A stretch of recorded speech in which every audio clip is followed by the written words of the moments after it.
Welcome to Conversations at the Crossroads. I'm your host, Jenny. This is a space where we explore spirituality, personal growth, healing, and the very human experience of becoming. Here we talk about the hard things, the transformative things, and sometimes the ideas that simply give us something new to think about or tools to carry on our journey. At the crossroads moments of life, when we're asked to pause, reflect, or choose a new direction, there's always an opportunity for growth. My hope is that these conversations help you feel a little more grounded, a little more seen, and a little more empowered to walk your own path with intention. I'm so glad you're here. Let's begin.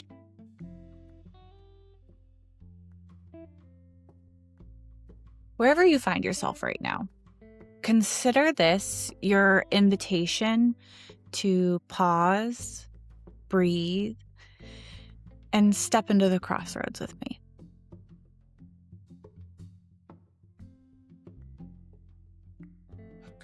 I used to roll my eyes at the words shadow work. It felt like another spiritual buzzword. Neon graphics, moody quotes about facing your darkness, and aesthetically curated healing journeys that look great on a grid. It was pretty, it was dramatic, and it felt just detached enough from real life that you could repost it without ever actually changing anything. And honestly, I also rolled my eyes at the whole selfie thing for a time, at a time. Um, the constant stream of here's my face again, and posts, different outfit, same angle, carefully chosen caption. This was long ago, mind you. Um, it all blended together into this aesthetic of doing the work and loving yourself that felt more like a brand than a practice. But at some point, I realized the thing I was rolling my eyes about wasn't actually the problem. The problem was that I didn't understand what real shadow work actually is. And I'm going to get kind of vulnerable here in this episode. I definitely didn't understand what my reactions were trying to tell me about myself. So today we're going to talk about the shadow work beyond the buzzword. um, what it actually means in Jungian, aka Carl Jung, psychology, and how it can show up in really ordinary, slightly embarrassing moments, and how to approach it in ways that are compassionate and safe and not performative or punishing. In Jungian psychology, the shadow isn't just your worst traits or the bad parts of you. It's any part of you that you've pushed out of consciousness. Anything you decided is too much, too weird, too needy, too loud, too childish, too ambitious, too sensitive, or too embarrassing. That can be qualities we usually label as negative, like jealousy, pettiness, anger, or judgment.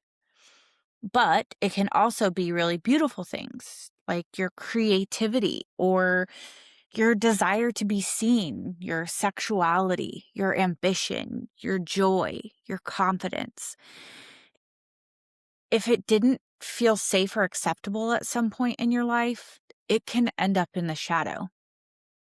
Shadow work is an ongoing process of becoming aware of those disowned parts, not to beat them into submission, but to gently reintegrate them so that they're not secretly driving your reactions from the back seat. It's less about fixing what's wrong with you and more about saying, oh, this part I try to hide, it still lives here. and it's actually a part of me. And one of the main ways the shadow shows up is through projection. That's when we see it in other people, what we refuse to see in ourselves. When we get overly irritated or overly obsessed, overly fascinated, and underneath that big reaction is often a piece of us we're not owning yet. So here's where I get a little vulnerable um, about part of my shadow work journey.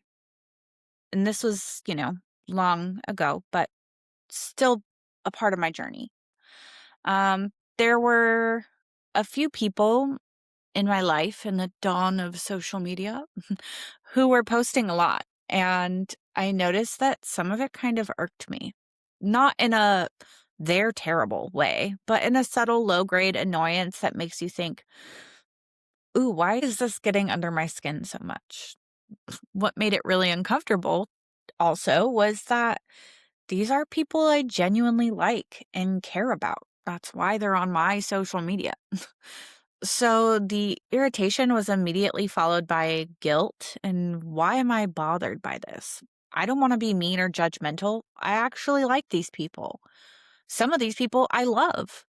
And I wasn't sitting there thinking cruel things about them. It was more that their posts and being able to boldly post themselves, their face, their life online, it lit up something raw and unsettled in me.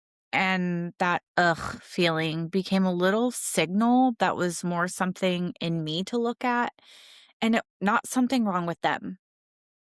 Once I got really honest about that, I realized what was underneath wasn't actually like disgust or superiority, was jealousy and it was fear. And that's a scary thing to admit, jealousy. Jealousy that they felt free to take up space, and the fear that if I did the same, people would roll their eyes or talk about me or decide they didn't like me or not even care about what I had to say or put out there. And it was less, why are they like this? And more, why don't I feel like I'm allowed to be like this? That's where shadow work kind of started for me. Instead of staying in that tight, prickly annoyance vibe, I began to kind of gently flip my perspective. What if, instead of seeing their posts as something to judge, I let them be a mirror for something I actually wanted? What if I experimented with admiring their confidence instead of resenting it? So I started to practice seeing them with different eyes. When someone posted a selfie or shared themselves boldly, I would consciously say, wow, that's brave. Or I love that they're letting themselves be seen. Or they are so beautiful. And I'm glad that they feel that. I let their courage be something I would reach for instead of something that pushed me into bitterness or shut down. I didn't nail it perfectly right away, but the shift from, ugh, why are they doing that, to maybe there's a part of me that wants that freedom too. It softened a lot of the sting. And I wish I could say that, like, once I figured it out, it never came up again. But even while I was developing this very podcast, years and years later, at the age of 34, that same old feeling showed up. There was a part of me like, who do you think you are to make a podcast? People are going to judge you. They're going to think you're trying to be an influencer.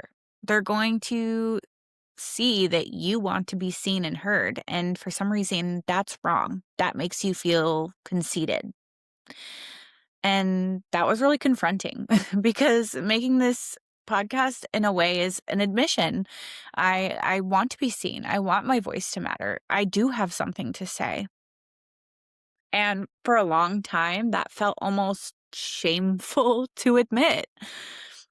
Something that needed to be worked on and still needs to be worked on. Um, for a while, it felt safer to stay small and silently judge other people for being visible rather than to risk being seen and be visible myself. So, this podcast itself is becoming part of my shadow work. I had to sit with the fear of what people might say about me, like that I'm full of myself or that I talk too much, which has always been a narrative I've been scared of. Um, saying that I am trying too hard or that I'm cringy.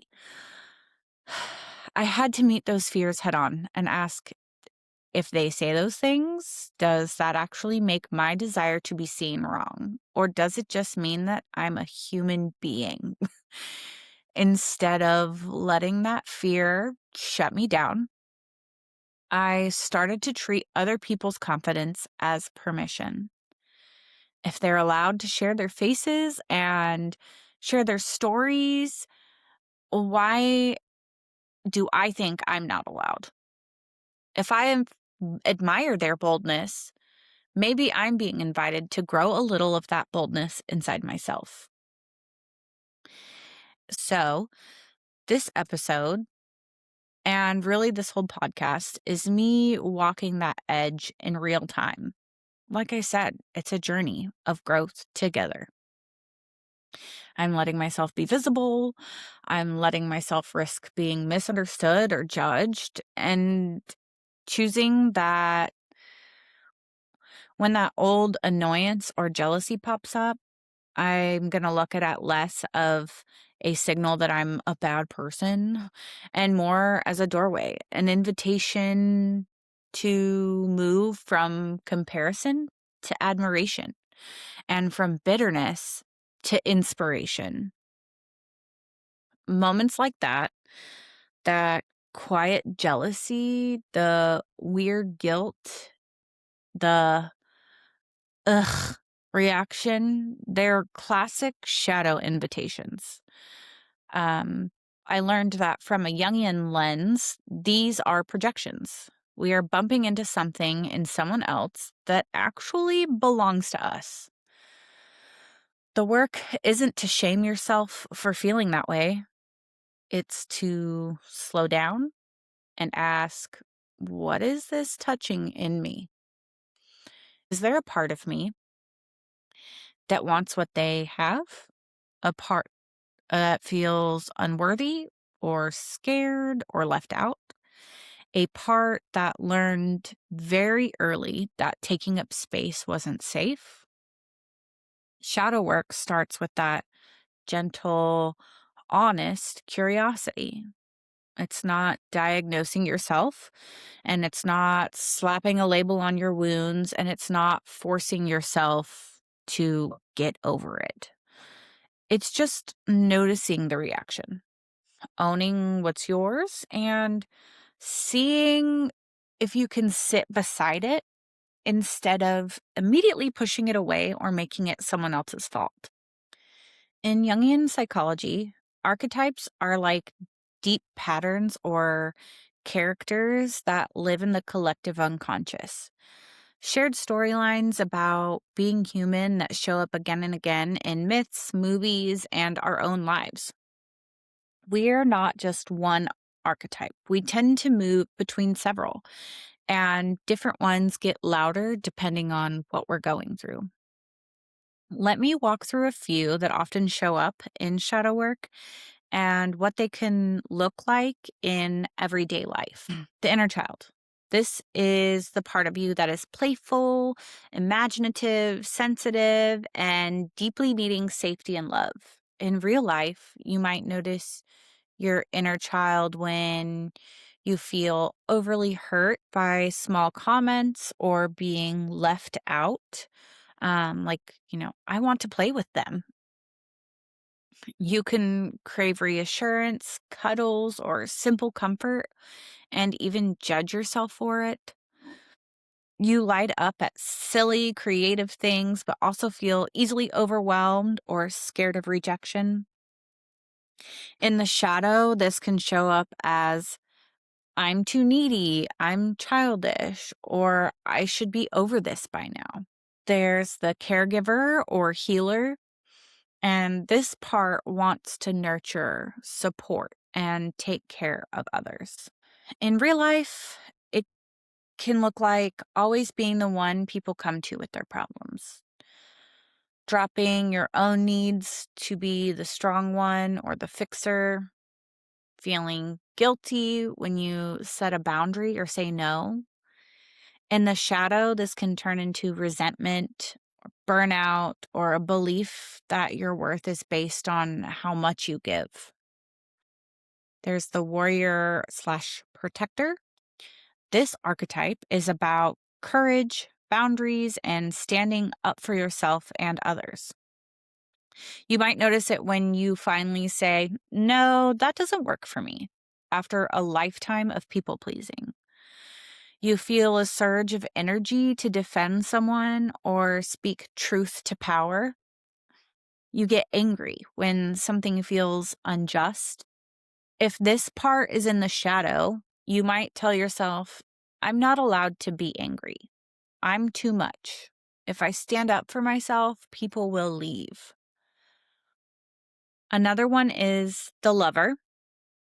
This isn't just like romantic or sexual.